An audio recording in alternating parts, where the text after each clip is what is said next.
The land is a story quilter. Its fabric the farmland where grow the lyrical prose of harvest and family. Its stories are written with the quilter's geometric language. Rectangular pastures, lines of crops and dusty byways, triangles of barn roofs, circles of tractor wheels and combines. Life in the country is a round dance on a square stage. The wind blows straight, yet spins the wheel. Orbs of rain descend from lines of clouds. Rectangular quilts swirl on round cord. Looks like rain, Evelyn. Better get that quilt off the clothesline before you go over to the Congregational Church this morning. The quilt top is tight on the frame. Coffee pot gurgling, stitches straight, needles threaded with stories. It's quilting day in Andover Village, Ohio.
Just about every farmhouse in these parts has an old trunk for Grandma's quilts, the ones that come out only for the out-of-town relatives or the county fair quilt show.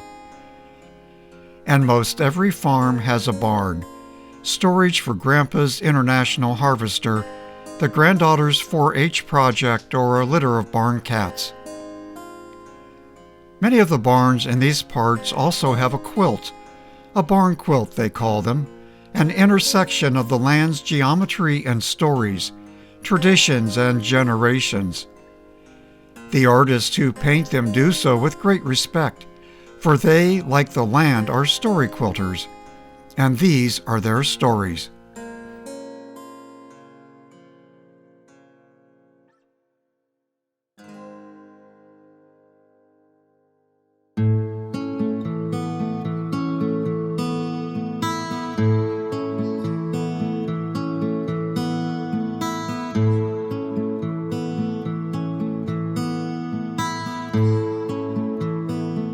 Barn quilt is basically what you see behind us, but it's a painted quilt pattern that is on MDO board that basically is 3/4 inch plywood, and that commemorates a certain event or a family quilt or some kind of historical thing about the property or the building that it may be on. Each quilt has a particular story that is pertinent to the family and pertinent to the quilt, and that's what I believe gives it its great appeal, I guess, that throughout the county, that people that want to come and see them.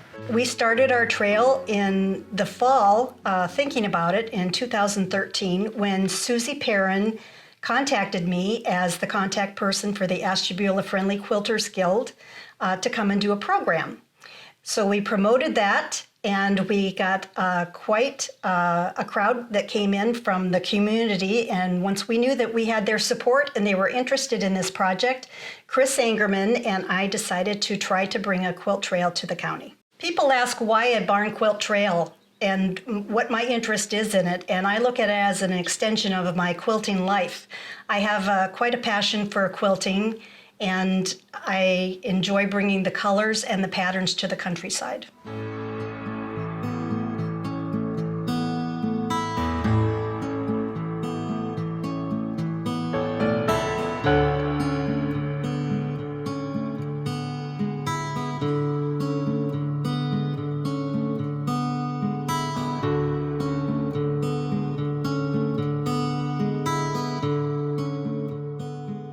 name is Karen Rose, and I grew up in Wayne, Ohio, on a farm.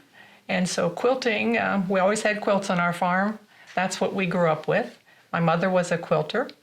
She was there when the Antique Dendon show originally started on the Don Dillon farm.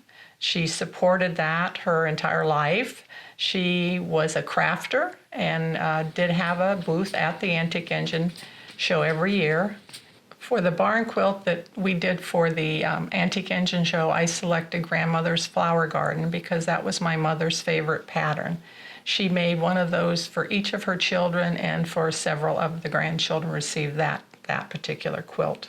And so with the help of my husband and my son and even my grandson and my sister, we created a barn quilt in her memory that is displayed at the Antique Engine Fairgrounds. First barn quilts were built in my garage.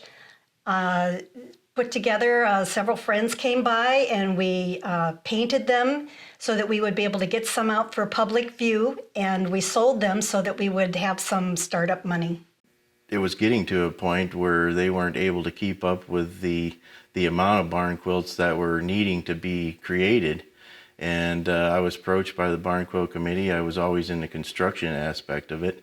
And so I decided to basically start building these things. And I had never heard about barn quilts in my life before, and I never thought in a million years that I'd be building them. And so I basically had Kathy show me how to make one, and also with the help of Chris. And basically they helped me draw one out, and at that point I was off and running. They needed, I think, 15 barn quilts done, 8x8s. And so that was where we were kind of thrown into the fire at that point in time. And we had a deadline that we needed to be done by, and we just started going crazy on them and build them as fast as we possibly can. And we got to meet a lot of great people along the way. A lot of great stories, a lot of great history in the area.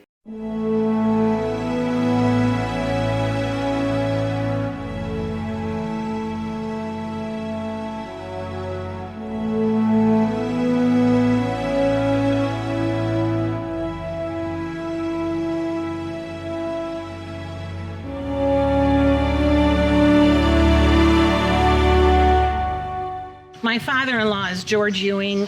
He was the first young man drafted in World War II for Lenox Township. He accomplished a lot in the service, in his service time in World War II. My dad, George Ewing, he loved the farm. The farm was it. He would take his four-wheeler and drive the fields when there was nothing else going on. Farming was all his life, helping the neighbors. He knew what every neighbor was doing in the fields and this and that, and this is all he ever really wanted to do. They were just an amazing couple. They were very much in love with each other. They were, I can't say enough about both of them as people and their character, and they were good farm people. He just loved farming and updating things, and he figured out the barn when we went from dairy cattle to beef cattle. He's got it gated off in different pens that one person can move 1 or 2 cows out of the herd and keep separating them. And everybody that comes in and looks at it says he really thought that out and figured it out perfectly when he built it. He had a good head on his shoulders. I was probably 6 years old when they redid the old barn. They tore down, put up new concrete block walls, raised it, made it higher, added on to it. I sit out with the guys that were laying the blocks. The one guy's wife would send me a lunch every day because I'd sit with him and eat his lunch. And they just rebuilt it, put the stanchions in it, redone it all out because it used to be wide open and a lot smaller. And Dad fixed it up so we had room for 4,000 bales of hay up top. So we had to feed all winter so we didn't have to haul from the other barns until the weather got better. And because we milked, at that time we milked 46 cows, which was a decent amount. We never had a milking parlor or dumping station. It was all carry the buckets by hand into the milk house. But my dad always kept candy in the milk house, and he'd carry a bucket of milk in, dump it, grab a piece of candy, go back out to work. That's why I love candy so much now. My father-in-law, the day we lost him was December 29th, 2007. And we were all here cleaning barn, and he took the load up to spread it. And we always gave him a lot of time, and he didn't come back. And so we were getting a little nervous about it, but he runs into neighbors, Irene Hamilton, and chit-chats and kind of loses track. But my husband went up, and here he had had a tragic accident. His tractor must have bounced into gear when he was trying to get back into it, and he was killed.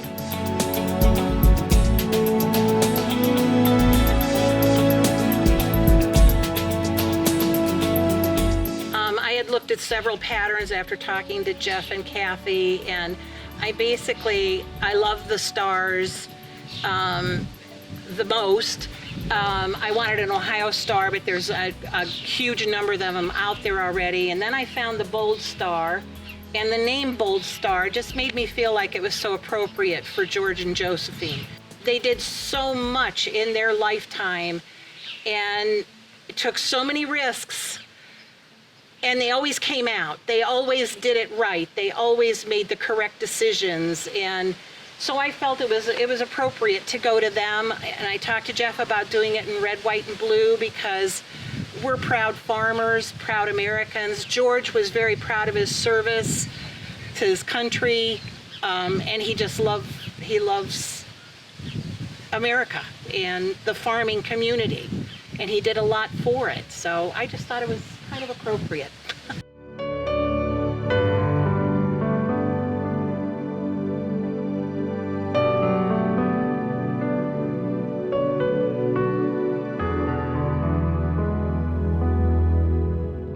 You enjoy what you do. You love being out in the fields, the smell of the fresh hay, the smell of the overturned soil and planting crops, watching them grow. It's, for the most part, most farmers aren't getting rich, but you gotta love what you're doing. They'll all tell you the same thing. If you didn't love it, you wouldn't do it.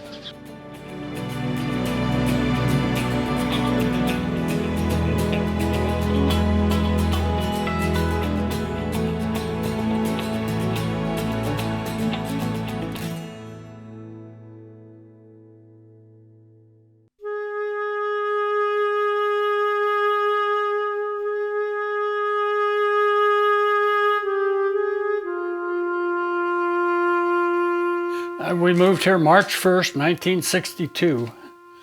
And of course, the milk house wasn't built then.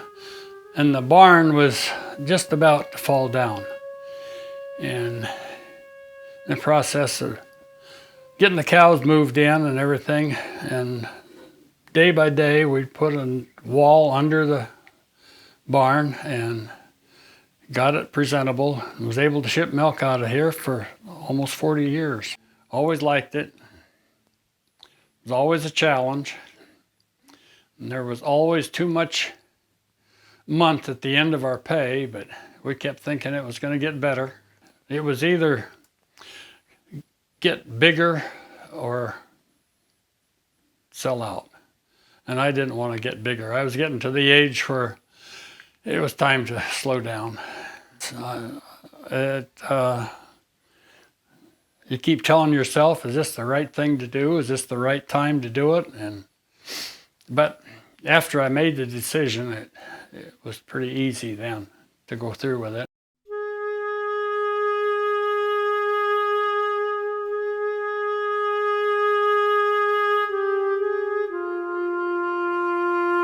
The only thing left on my farm now is the two big corn cribs, and they were 44 foot long, 15 foot high, and 6 foot wide. And you could store a lot of corn in them. Well, it was made out of telephone poles. The barn burnt down a few years by arson, and the house, the owner, Mr. Guskevich, told me when he was buying it, he says, if I buy it, you're not going to get mad if I tear the house down. And I says, well, when my parents bought this place, that house should have been torn down because... 1941. In 1941, because simple fact is, where the kitchen was then, 2 cats and 3 dogs came through the wall the next morning when we got up and went to go milk. So you can imagine what kind of shape it was in. They patched it up. When my wife and I came there in '73, We looked at it, says, well, if it catches on fire, we'll put a double wide in and we'll be 100% better off.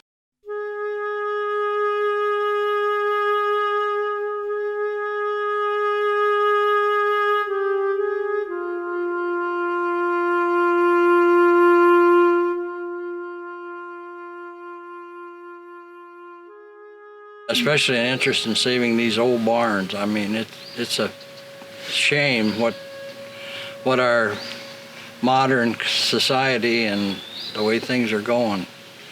Someday down the road, I still feel that this country is going to be hungry because a lot of our prime farmland, which when I sold my farm, I made the grain farmer promise to keep it as long as he lived as a farm. Because on my farm, I had a half mile of frontage on Ridge Road and a half a mile on 322, which was an ideal situation for a housing development. And that was the last thing I ever wanted, and I know it would be the last thing my dad would ever want.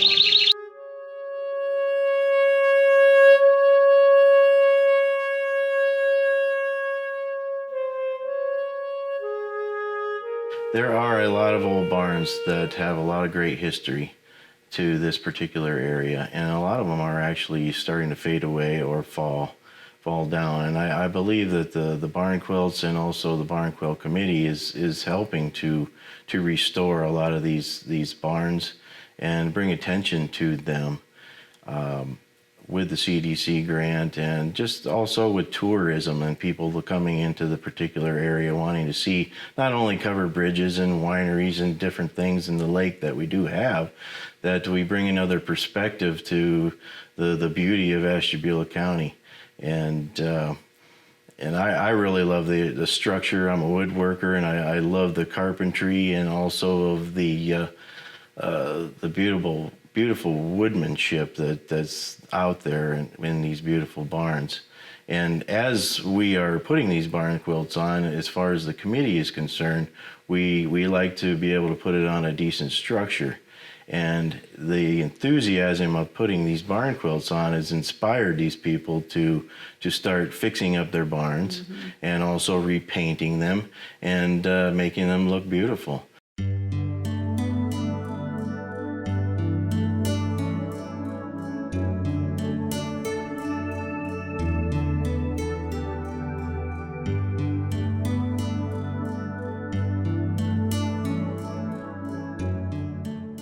'44, my folks moved to Solon. I was 8 years old. And in those days, Solon looked exactly like Rome Township does today. As I grew up, I was always interested in farming. Not that I wanted to be a farmer, but I always liked working on a farm. So I worked for different farmers in the area. And with that, when Solon grew into the metropolis that it is now, we decided to leave Solon and look for property. And we found this. We sold everything we owned in Solon and decided this was the place we wanted to live. And since then, we've just been very diligent on maintaining the property and being involved with Rome Township, and pretty much brought us to a life that we thoroughly enjoy.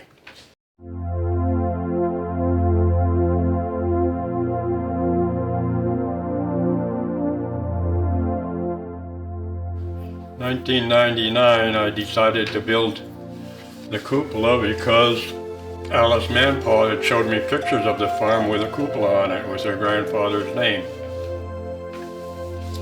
And he built this barn in 1899 because the first one burned down. So I told Alice, I'm going to build a cupola. And I was glad she gave me pictures of it because I was able to copy the exact old cupola. And we decided we wanted to put it up in 1999, the 100-year anniversary of the barn. On December 4th, someone up there was looking after us. It was like the 4th of July. The weather was beautiful, the roof was dry, there was no snow on the ground, and we swung that cupola up on December 4th, 1999. And that's just, that's what we do here. We just keep on working to maintain this property and make the future owners of it very proud that they were able to buy it. Underneath the ramp, the earthen ramp going up to the big doors on the barn that they pull their hay wagons in, there's a room underneath there. It's about 10 foot by 10 foot, about 6 foot 6 inches tall, with a door coming into the barn. Well, when we bought the farm, we didn't even know that room existed because there was cabinets in front of it. So then, one day I was getting rid of the old cabinets and discovered the room. And it was probably a root cellar. But when I talked to Gary Hunter, he said it's possibly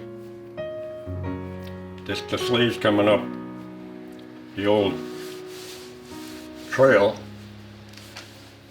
were possibly hidden in there. And he said, we don't have any documentation of it, but the way everything is laid out, we are very confident in believing that it possibly was. And one of our trustees said, John, you got the perfect barn for a barn quilt, with the history and everything, and as well preserved as it is. Since this was one of the main highways for the Underground Railroad, why don't you go with the Underground Railroad theme?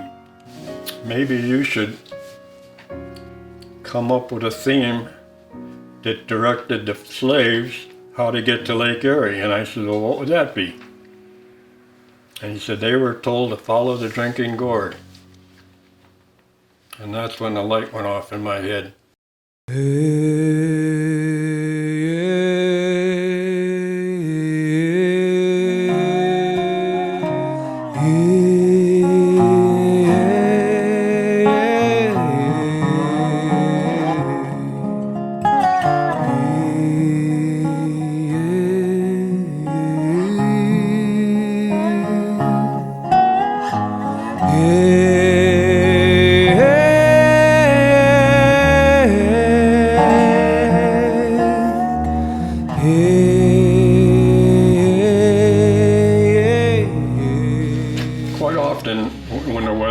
Especially in the summer months, we have people stopping, and they'll be out by the highway, by the ditch, taking pictures. And some people pull in and introduce themselves and ask if it's okay to take pictures of the barn quilt. And we respond to them very graciously because we appreciate the fact that people do enjoy what we have on that barn. And I've had people from Canada, California, and Hawaii stop and take pictures of that barn quilt. You cannot go around the United States and see barn after barn after barn. Farther you go west, like these people from California said, there are no barns. Said, we have to come here to see them. And that's why these folks from California were so interested in the Barn Quilt Trail. They had their map, and they said, we are going to visit every one.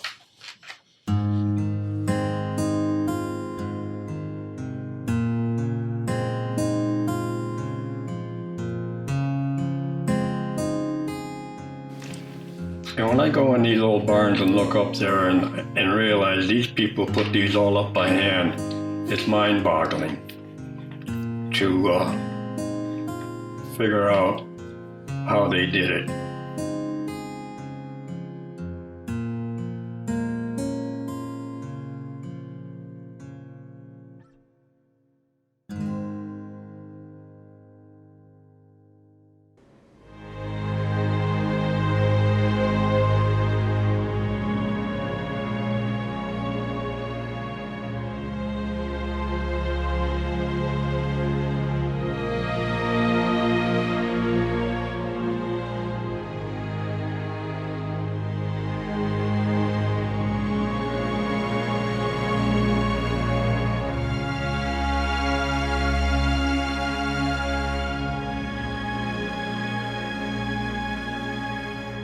purpose of the pattern was to memorialize my nephew and also my oldest brother. My nephew's name was Jason Scriven, and my brother's name was Lenny Scriven. And they have both passed on, and we spent an awful lot of time fishing, canoeing along the Grand River, along Riverdale Road, basically all the way from Orwell down to Harpersfield.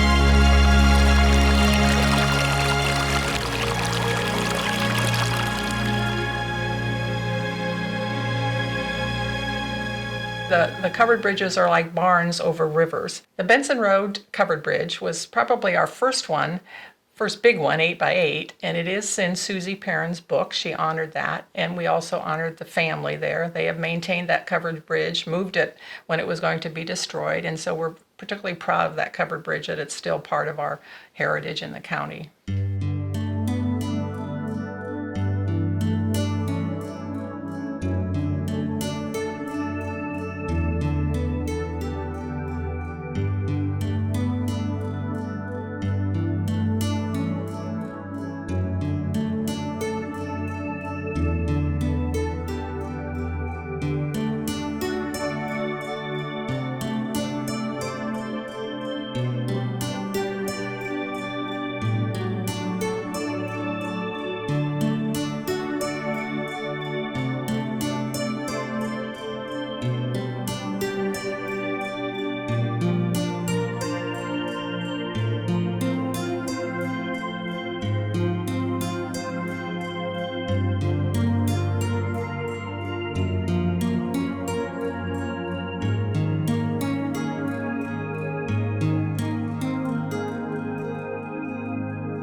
I was part of painting the barn quilt for the South Denmark Bridge.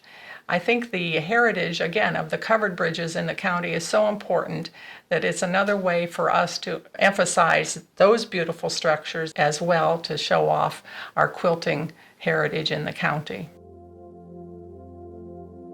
I married my husband, Keith Palmer, in 2013, and he had been a farmer for many, many years. The family had a farm at one point, but he worked for the railroad and he farmed at the same time. And we raised corn and soybeans. It's really demanding. There's a lot of things you can't do because farm comes first, and you just learn to work around it. I started quilting in 2004, never knowing really how to quilt, but a friend of mine opened up a quilt shop and I promised I would support her.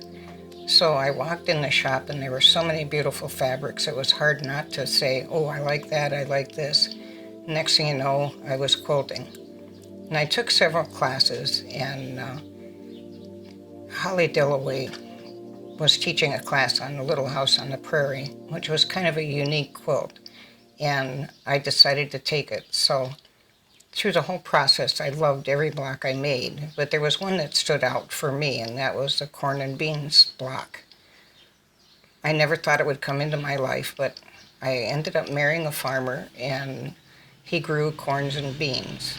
So I didn't think about it right away, but then when I took the quilt out to have it quilted, I remembered that, and I thought that's so appropriate for a farm that grows corn and beans. So that's how I ended up getting a corns and beans quilt block.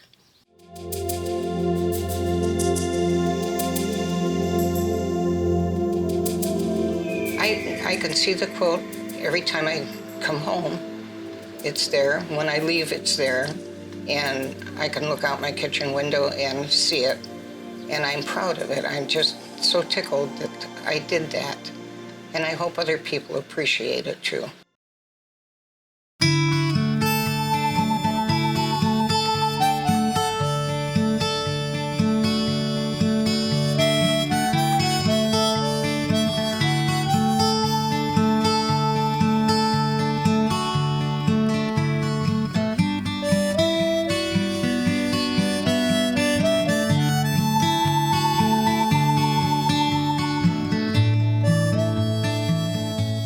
I'm Evelyn Zapst. I've been quilting for many, many years, more than I want to tell you. I don't even know how many quilts I've made. I made all my grandchildren embroidered baby quilts. I'm making wedding quilts for all my grandchildren. I have quilts on my bed, I have quilts on the wall, just quilts in the closet, a trunk full of quilts. But we bought this farm from the original owners 57 years ago. We think the barn may have burnt in 1929 or somewhere in that time and was rebuilt completely, so it was completely new then. The barn has a square silo where the quilt is hanging. A square silo was an easy way for farmers to build a silo. It's round inside and it serves the same function as a regular silo, it just looks different. I started with the Cherry Valley Methodist quilters. They quilted 1 day a week, and I was very young. And now I'm quilting with another church group at the Congregational Church in Andover.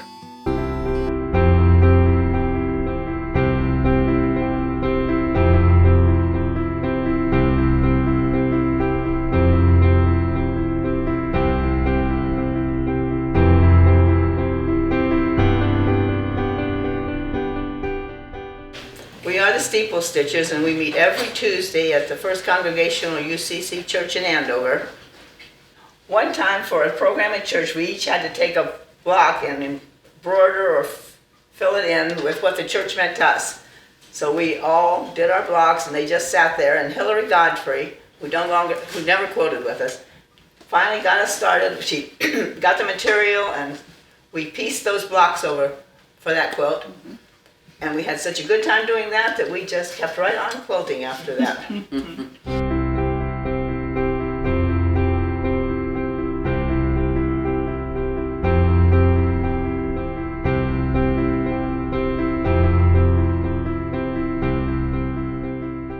One of the ladies that came and joined with us was Chris Angerman from Conneaut.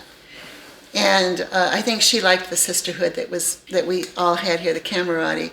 But she was involved in the barn quilt trail and started telling us about it. And just her sheer energy and enthusiasm about the barn quilt trail got us aware of it. And now we're working on the library quilt trail. Several of us are working on the library. So I started telling the friends of the library and the board about what the barn quilt was all about. We decided it would be really cool to maybe try to find monies to put one up here.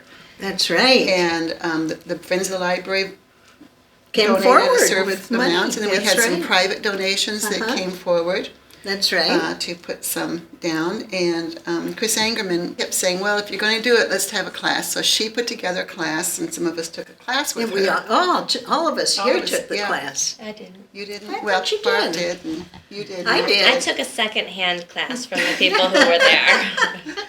So, but we did the But small you're 2x2, not which is started. much different from doing an 8x8. But my idea was I wanted to do something with the learning garden, the children's learning garden, because I think that's such a wonderful thing that we have here at the library, and I thought I wanted something to enhance that and go with the idea of the learning garden. We chose, I took my ideas into the Friends group, and we chose something with the Ohio rose on it. That was our idea, was because there are roses, beautiful roses in the garden as well, and we wanted to bring that to life. And the first one I did, actually, everybody liked it, but I didn't like it. I just kept looking at it and just couldn't seem to get motivated to get going on it. And so I redesigned it into the one that you see here. This is the one that I redesigned into, with the Ohio rose in the center and in the corners. And then I still wanted to add something that brought back the geometric forms that we have a lot of in the quilts and stuff. So that's why we have the geometric forms on the sides. The colors just sort of evolved. I was asking people and the friends and everybody, what colors do you like? What do you like? I wanted the pink because there's a lot of beautiful pink flowers in the garden. Right. It's the main theme of the central garden also. Yes. The round garden. The round garden, that's right. And I wanted to pick up that idea and put it into the quilt. So that's sort of how it evolved.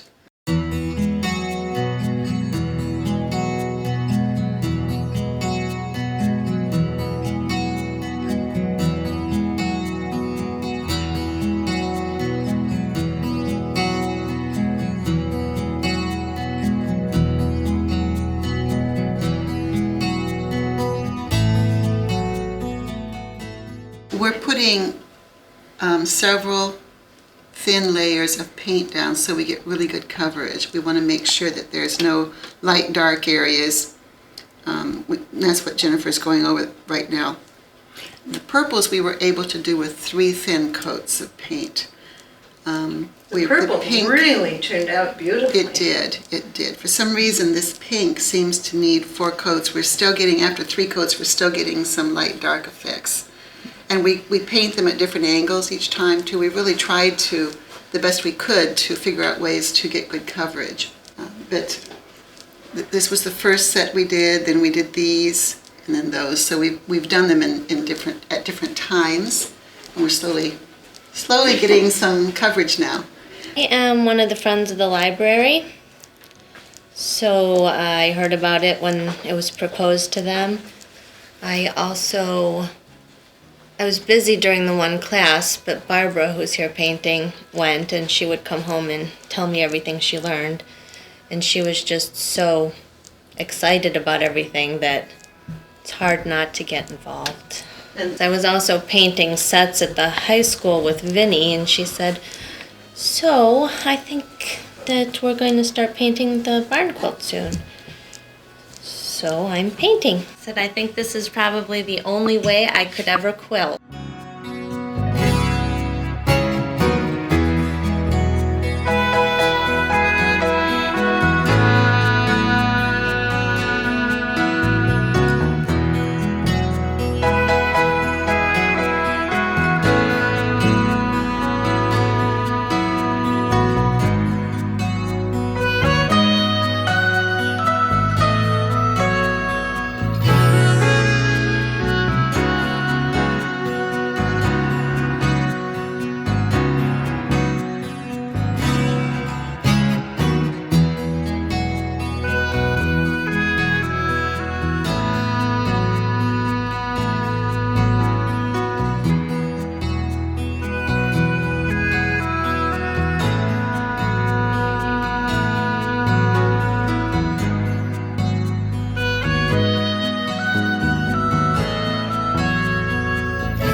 I declare that this barn quilt is dedicated to Christina Angerman and Vinnie Hinson, our artist. And the Friends of the Library. Woo-hoo.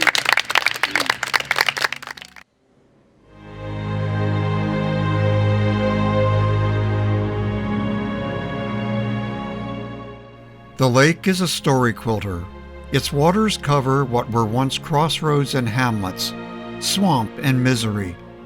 Beyond its shores are pastures and barns of a bygone era, a heritage of dairy farming replaced by grain and honored by the wood and paint of barn quilts.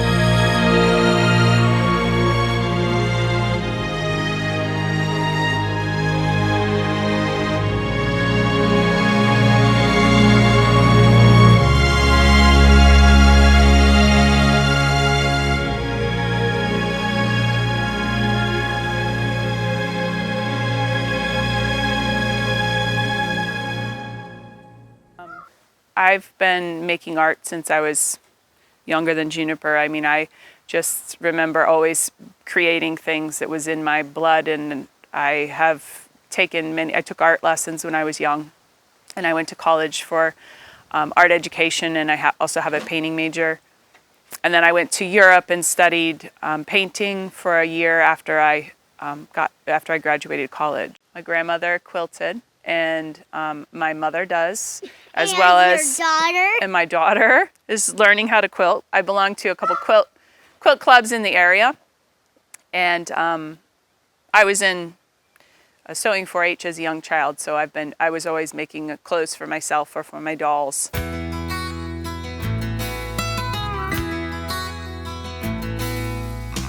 Backside of the barn, I have 2 peacocks that I've raised. I hatched them as eggs. So they've been special to me, and I think I've had them for around 8 or 9 years. but they inspired my barn quilt. We just painted this in my home during the summertime when I was off from school, a little bit at a time. It took me probably quite a few weeks to a month or so to paint it. Initially, I was going to hang it on point, and then as it kind of developed, I decided that I really liked it to be hanging in the straight format, and the colors being really in the cooler tones to match with the peacocks. I like the barn quilt trail because it does bring a lot of people into our community.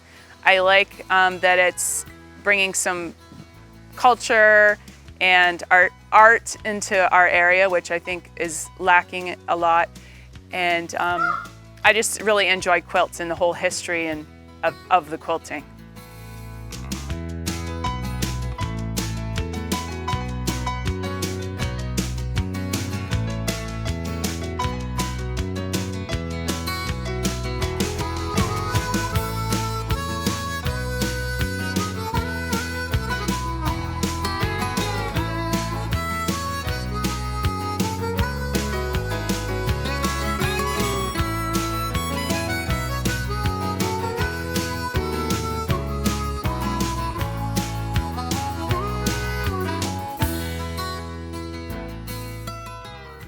My husband and I bought this farm, his name is Tom, in 1976 while we were living in California.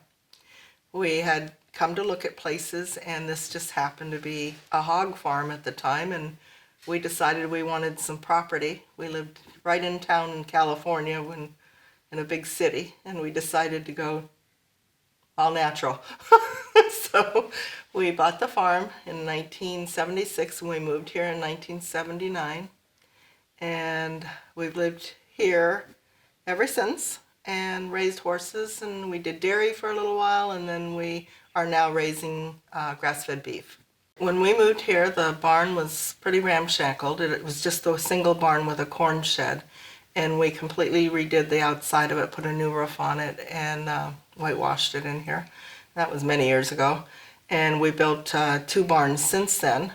I've always admired quilters. I do sew, but I don't do quilting, and I always thought that quilters really had this great thing going, and when I saw the barn quilts, I thought, well, that's really neat. I did actually see a barn that had barn quilts that were hanging on the wash painted on it, and I thought, that's really a terrific idea. I'm not that energetic, so they can stay there, but I thought that the barn quilts that were popping up all over the place were so unique, and I really enjoyed seeing them, and when I spot them, I get so excited.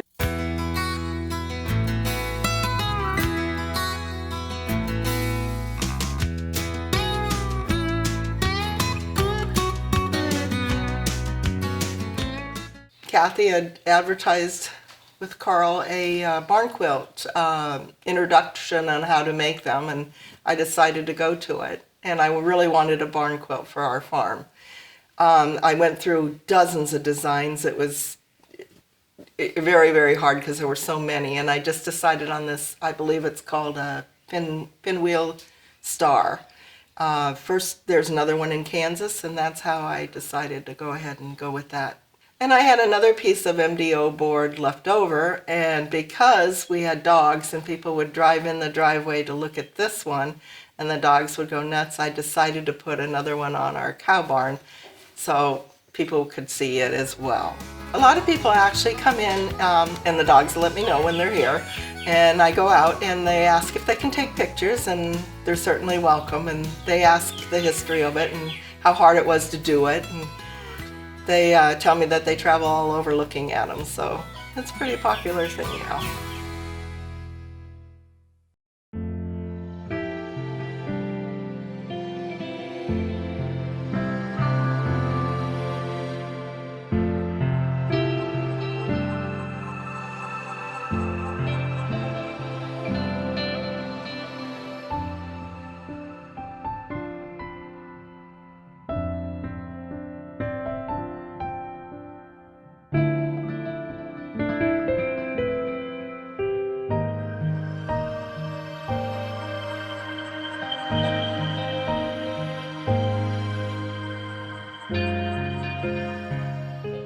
Growing up during the Depression when we didn't have things like this.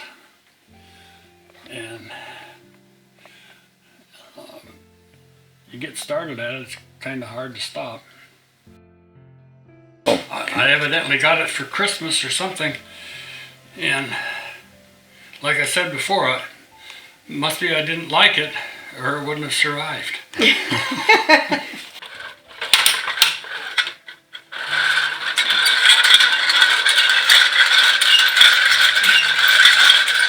That'd give you a ride, wouldn't it?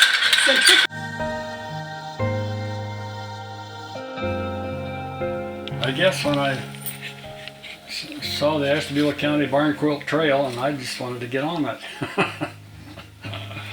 Since that first one, this is either 41 or 42 that I've done. I've always said I'm going to keep doing it till it's not fun anymore. It's still fun.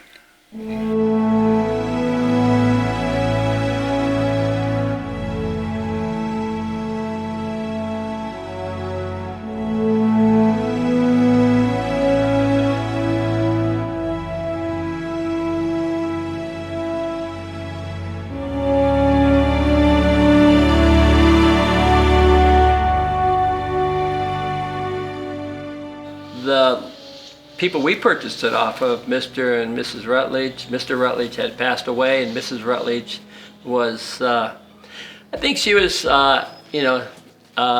had it as a dairy farm, so, there was a lot of dairy farm stuff around, and we spent a lot of effort pretty much making it more of a horse farm instead of a dairy farm.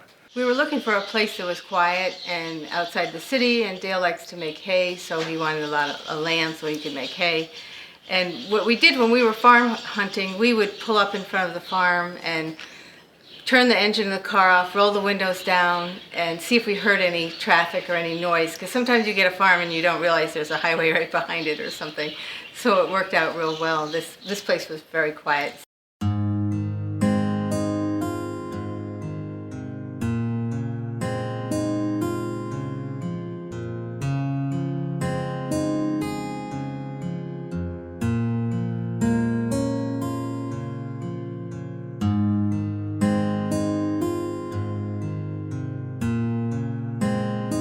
Well, the addition was put on in 1905. This barn was built east to west, and then there's a southern section that was added on.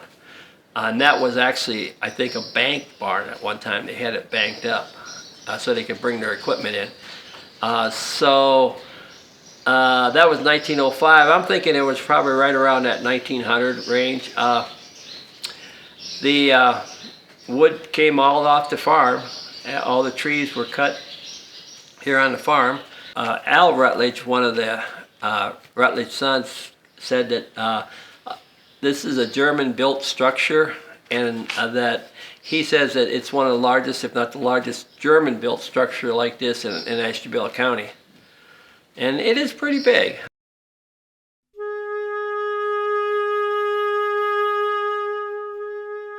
Well, I never really thought of having a retirement horse farm, which is what we have now.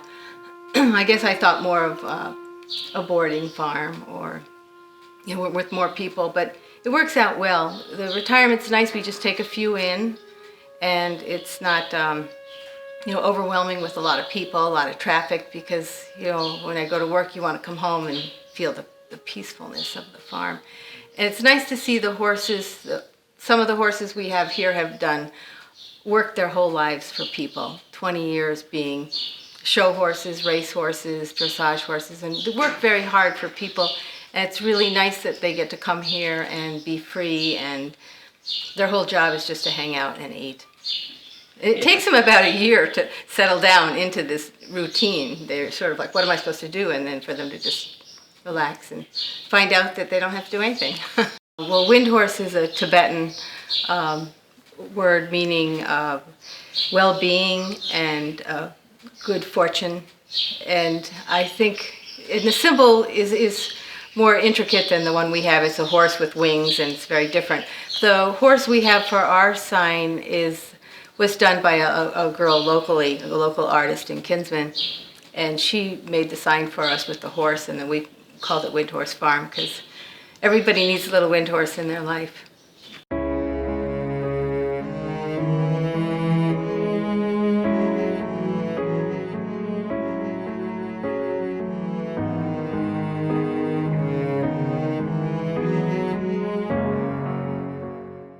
The Finns were searching for farms.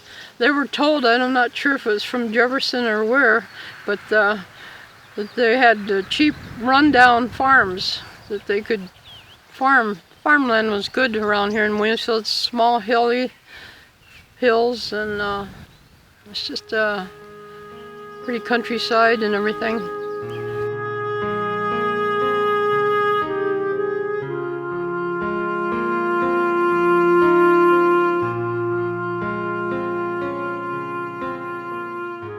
I'm Tracy Housel. I live on Simon South Road in Williamsfield, Ohio, and I'm blessed to live on a farm of 130 acres that was once owned by my honey, Marty L. Ukonen, and his parents, Marty and Dagmar Ukonen. And they raised dairy cattle and were avid farmers in the community. Ukonen, you can guess they were from Finland. My Marty was a third generation Finn, and they came here in 1948, and Mart at that time was just 8 years old and knew that farming was what he wanted to do.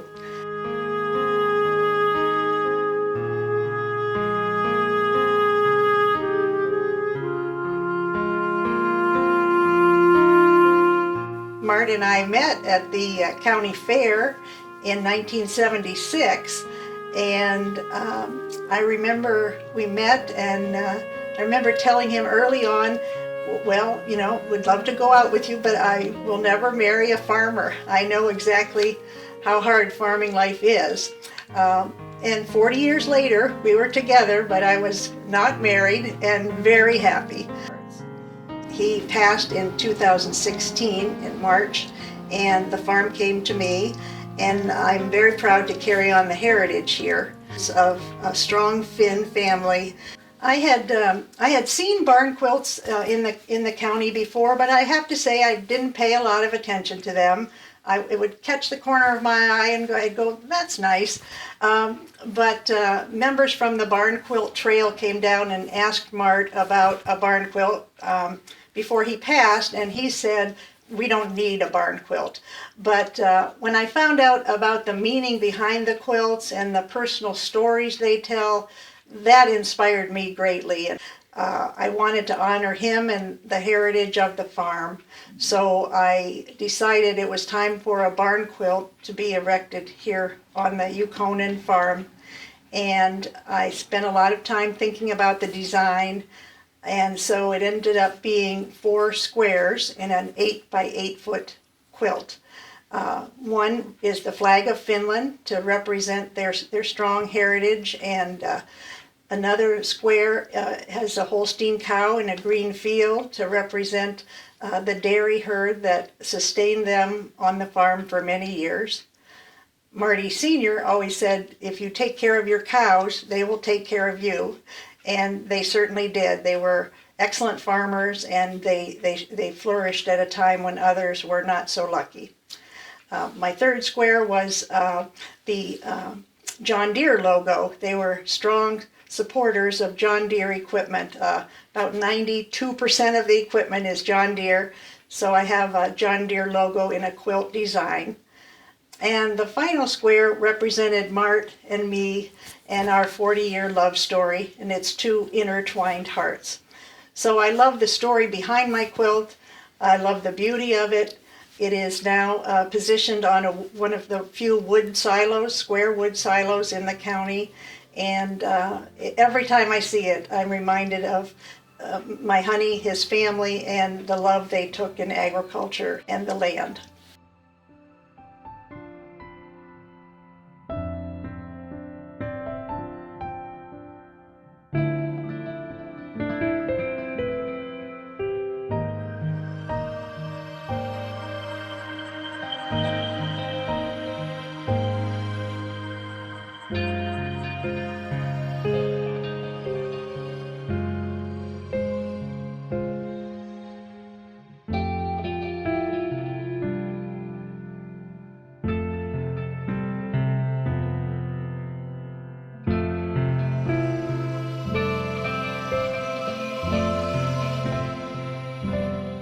Yep. A little piece of me and Mart and his parents and the history of the farm. Perfect. He's one happy dude. He would grumble about it, but ultimately he'd be very proud. And that was my goal, so we accomplished that for sure. I know he's happy.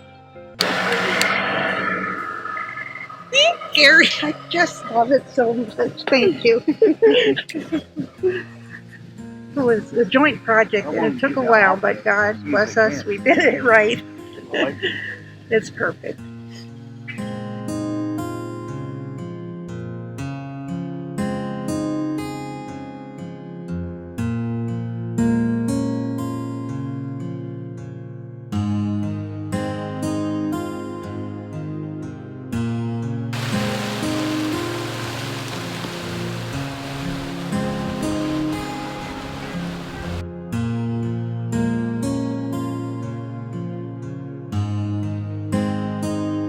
I always believed, farmers were a special breed of people, just the way they work, their work ethic. And so I think if you love a farmer as I did, you love farming. It's a way of life and one that I grew up with and one that I cherish today.